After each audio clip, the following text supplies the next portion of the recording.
وجعله تقربا إلى ملك الأنام، وهو الملك الخبير العلام، وهو المجيد المجيد الكبير الأعظم. اللهم صل وسلم على سيدنا محمد المبعوث لإنقاذ الناس من عذاب جهنم، وعلى آله وأصحابه وصحبه الهدى، وعلى التابعين وتابع التابعين إلى يوم لقاء الغفور الحليم العزيز الحلام. أما بعد فيا أيها المتعلقون أحسن الجسر المسمى بدين الإسلام، أوصيكم ونفسي بتقوى الله وطاعة رسوله، ولا تموتن إلا وأنتم ناجون من عذاب جهنم. فقد قال الله تعالى في كتابه الأعظم: أعوذ بالله من الشيطان الرجيم، بسم الله الرحمن الرحيم، وأتموا الحج والعمرة لله. وقال في الآية الأخرى: وللناس على الله حج البيت من استطاع إليه سبيلا. وقال أيضا: الحج أشهر معلومات، فمن فرض فيهن الحج فلا رفث ولا فسوق ولا جدال في الحج. وقال عليه الصلاة والسلام: من حج حجة فقد أدى فرضه، ومن حج حجتين فقد داين ربه، ومن حج ثلاث حجاج برئ من النفاق والنار. Kaum muslimin jamaah salat Jumat yang terhormat, betapa sistematis ajaran agama Islam, di mana Allah mengawali kewajiban dalam Islam itu dengan diturunkannya kewajiban sholat 5 waktu pada bulan Rajab, disusul dengan diturunkannya kewajiban untuk melaksanakan puasa bulan Ramadan. Lalu setelah dianggap mapan kaum muslimin melaksanakan kewajiban-kewajiban ini, maka pada tahun ke-6 Hijriah Allah menurunkan kewajiban melakukan ibadah haji buat muslimin muslimat yang telah diundang lewat suara panggilan Nabi Ibrahim alaihissalam yang disampaikan melalui pucuk bukit Abi Qubais setelah beliau menyelesaikan pembangunan Ka'bah bersama putra tercintanya Nabi Ismail alaihissalam. Nabi Ibrahim pernah sempat artinya ragu-ragu, bagaimana mungkin suara panggilan ini, suara undangan ini didengarkan oleh orang-orang yang ada di seluruh penjuru dunia, bahkan masih di dalam rahim, bahkan masih di dalam alam arwah. Ribuan tahun akan datang baru mereka menjadi manusia yang diwujudkan oleh Allah Subhanahu wa taala. Tetapi Allah memberitahukan, kau hanya sekedar menyampaikan, akulah nanti yang akan memperdengarkan. Aku pula lah yang akan memberikan kemampuan kepada mereka untuk mengijabah, menjawab panggilan dan undangan tersebut. Akulah nanti yang akan meretas jalan buat mereka yang datang dari negeri-negeri yang jauh di belahan bumi ini. Ada yang berkendaraan dengan mengendarai onta-onta tua yang kurus dan kelaparan. Ada yang mengendarai hemar-hemar yang jantan ataupun betina. Ada yang jalan kaki dari negara mereka yang sangat jauh. Tapi karena cintanya kepada saya, saya pun akan berikan kemampuan kepada mereka untuk melangkahkan kaki selangkah demi selangkah, membelah semak belukar, mendaki gunung dan menuruni jurang. Ada yang mempergunakan perahu-perahu layar. Belum dibayangkan pada saat itu bahwa akan ada pesawat sebesar yang dikendarai dari seluruh benua yang ada di permukaan bumi ini. Oleh sebab itulah, ketika Allah menyampaikan undangan lewat suara Nabi Ibrahim alaihissalam, dan sesuai siapa yang akan dipanggil pada tahun apa dan dari mana, mereka akan gunakan kendaraan apa, itu sudah disiapkan semuanya. Sehingga kalau kita kaji secara mendalam, kewajiban melaksanakan ibadah haji ini bukan saja menggerak umat manusia dalam bidang keagamaan, tetapi juga dalam bidang teknologi, dari teknologi yang paling sederhana tradisional sampai kepada teknologi yang paling canggih. Akhir-akhir ini bukan saja pesawat yang memiliki kecepatan per jam sampai sekian ribu kilo, tetapi mereka juga akan mempergunakan drone yang dikendalikan dengan remote, lalu akan terbang secara vertikal sehingga sampai pada ketinggian tertentu, barulah dia melaju ke depan, lalu bisa turun secara vertikal juga di atas angkasa padang Arafah. Ini sudah didesain, bahkan sudah dilakukan eksperimen, percobaan-percobaan. Dari situ dapat kita mengetahui bahwa kewajiban pelaksanaan ibadah haji ini adalah bukan saja menggugah manusia untuk mengetahui bagaimana cara untuk melaksanakan ibadah haji seluruh agama, tapi adalah dia mereka tergugah untuk menciptakan fasilitas-fasilitas yang menjadi penunjang agar mereka bisa sampai di padang Arafah sebagai tujuan utama untuk melaksanakan ibadah haji. Rasul mengatakan al-hajju Arafatah. Haji itu adalah Arafah. Inti daripada pelaksanaan ibadah haji adalah padang Arafah. Ketika padang itu artinya tempat yang luas, Arafah artinya kumpulan daripada pengetahuan yang rinci, tidak mengetahui hanya secara global. Maka ini mengandung satu arti. Ketika dikatakan padang Arafah, berarti adalah haji itu telah menggugah pola pikir manusia, bukan saja yang muslim tapi yang non-muslim, untuk memperluas ilmu pengetahuan mereka, bukan saja di bidang teknologi tapi juga di dalam astrologi dan lain sebagainya. Sehingga pelaksanaan dan kewajiban ibadah haji ini menantang semua umat Islam terutama sekali, baik yang muda maupun yang tua, untuk menjawab tantangan dari Allah Subhanahu wa taala agar bisa berkreasi dan beraksi untuk menciptakan karya-karya nyata yang dapat dimanfaatkan oleh kaum muslimin untuk berterbangan kemana saja, baik untuk melaksanakan ibadah haji atau untuk keperluan lainnya. Sehingga dapat dikatakan bahwa semua kewajiban di dalam agama Islam itulah merupakan satu motivasi, suatu dorongan, sehingga mereka tidak menilai bahwa ajaran Islam ini monoton. Ajaran Islam itulah dari itu saja, tidak mempunyai nilai gerak, tidak membawa perubahan. Mereka menuduh bahwa pemuda-pemuda Islam itu terlambat untuk maju dalam meraih kecanggihan teknologi pada akhir-akhir ini.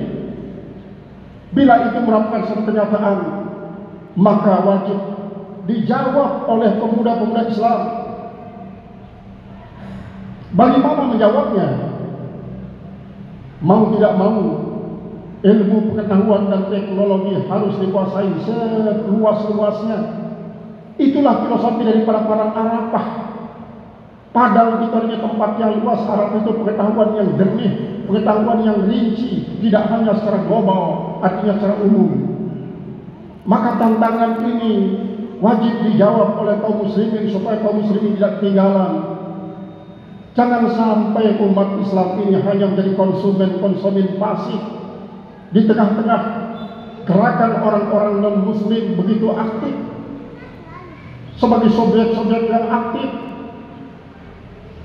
Ketika kita hanya duduk sebagai konsumen yang pasif, maka tidak menutup kemungkinan kita menjadi korban-korban daripada teknologi ciptaan mereka. Padahal semua ibadah dalam agama Islam ini mengandung nilai-nilai gerakan yang sangat-sangat luar biasa. Tapi siapa yang bisa menerjemahkan semacam itu? Ya kaum muslimin juga. Kaum muslimin harus tantang. Kaum muslimin merasa tertantang, kaum muslimin harus menjawabnya.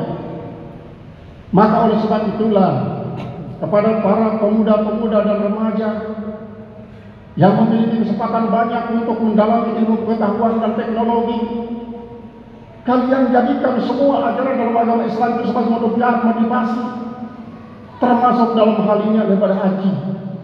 Maka ketika kita kembali kepada atimul hajja wal umrata lillah, memang secara rukun haji, wajib haji, mazurat ihram harus dilengkapi. Tetapi sekedar itukah yang harus kita lakukan sehingga kemabruran haji seorang itu memang ditandai dengan semakin aktif semakin baiknya dalam melaksanakan agama?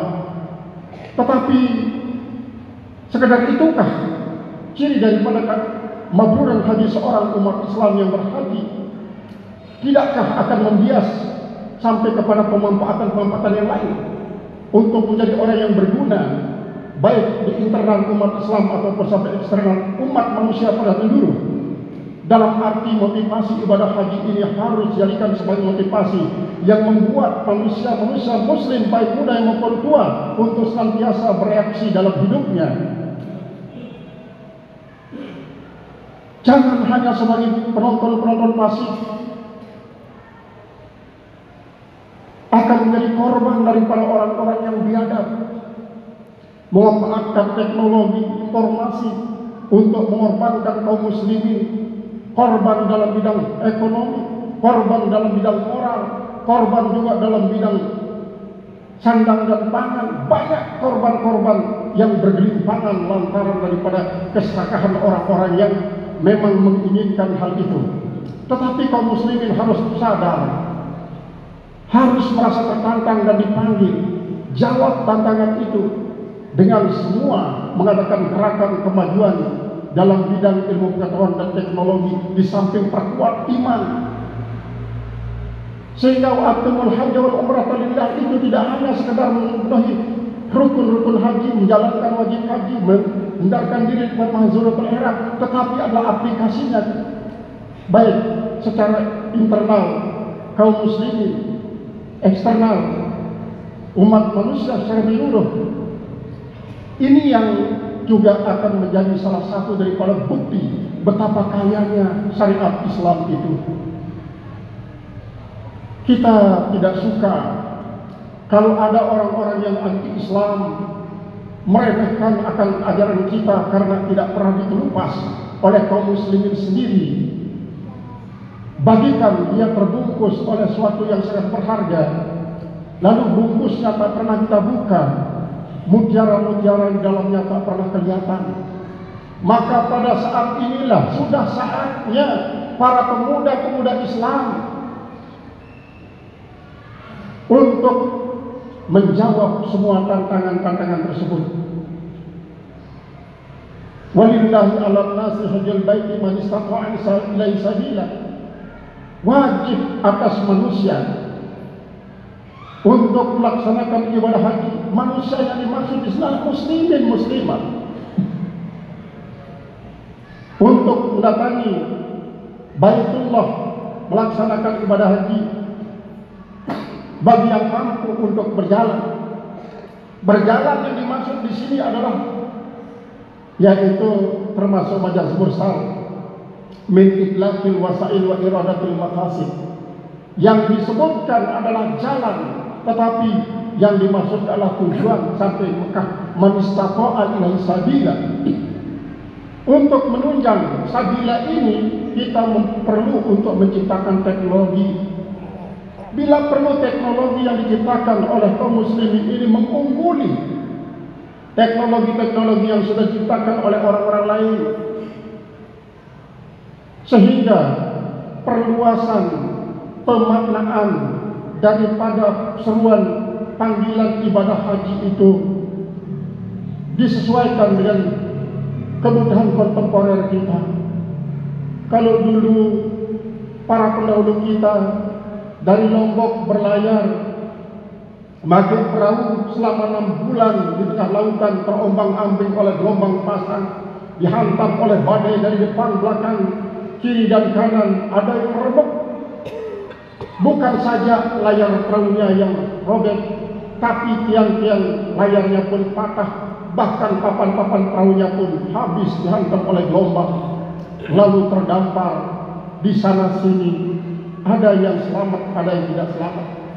Itu juga merupakan salah satu cara Allah Subhanahu wa taala untuk menggugah hati daripada kaum muslimin. Jangan hanya mempergunakan sesuatu yang tidak bisa diandalkan, dipastikan keamanannya untuk menyampaikan kita kepada suci Mekah, tapi ciptakanlah teknologi yang canggih. Bila perlu sejam dari Indonesia ke Mekah. Sementara ini masih berkisar antara 9 sampai 10 jam. Masih sangat lama waktunya kalau dibandingkan dengan kecepatan kendaraan yang dipergunakan oleh Rasulullah untuk menyampai Palestina dari Madinah.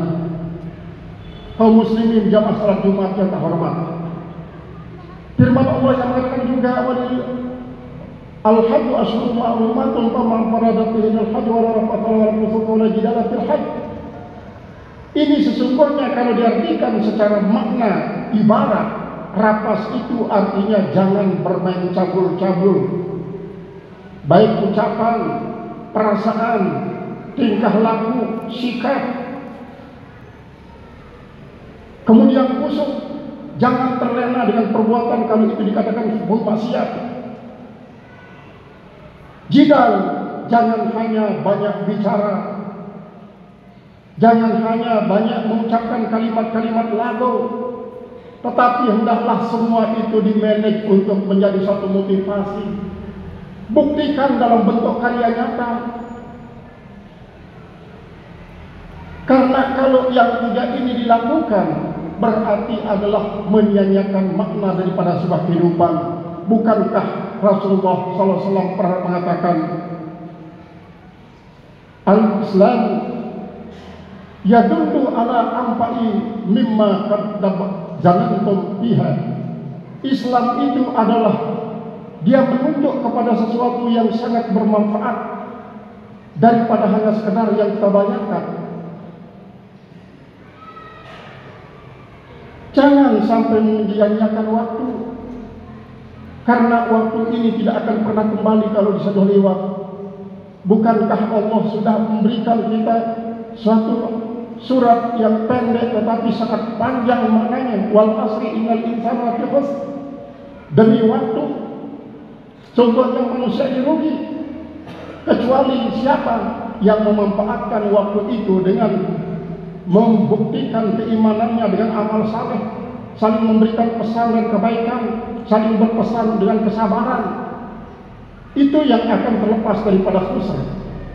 Maka ibadah haji yang dilakukan oleh kita semua kaum muslimin, di samping dia adalah menjadi rukun Islam yang sangat mahal, maka hendaklah kita singkat apa yang ada di balik tabir ibadah haji ini, sehingga kita menemukan di sana terdapat yakut, mutiara, zamrud yang berupa keindahan-keindahan untuk memotivasi kaum muslimin agar bergerak, terus bergerak. Jangan pernah monoton, jangan pernah jumud. Harus supaya hari esok lebih bagus dari hari ini, lusa lebih bagus dari esok. Sehingga itulah nanti akan berujung dengan kemabruran hidup. Artinya kehidupan kita diterima bukan sebagai hamba Allah yang ditolak oleh Allah Subhanahu wa taala lantaran tidak memanfaatkan fasilitas yang sudah diberikan oleh Allah Subhanahu wa taala. Itulah makna daripada isyarat dan makna hakikat kewajiban haji yang diwajibkan oleh Allah kepada kaum muslimin. Kaum muslimin jamaah salat Jumat yang terhormat, mari kita mohon kepada Allah Subhanahu wa taala, ya Allah, jadikanlah kami menjadi hamba-hambamu yang mampu memanfaatkan hidup yang kau amanahkan kepada kami ini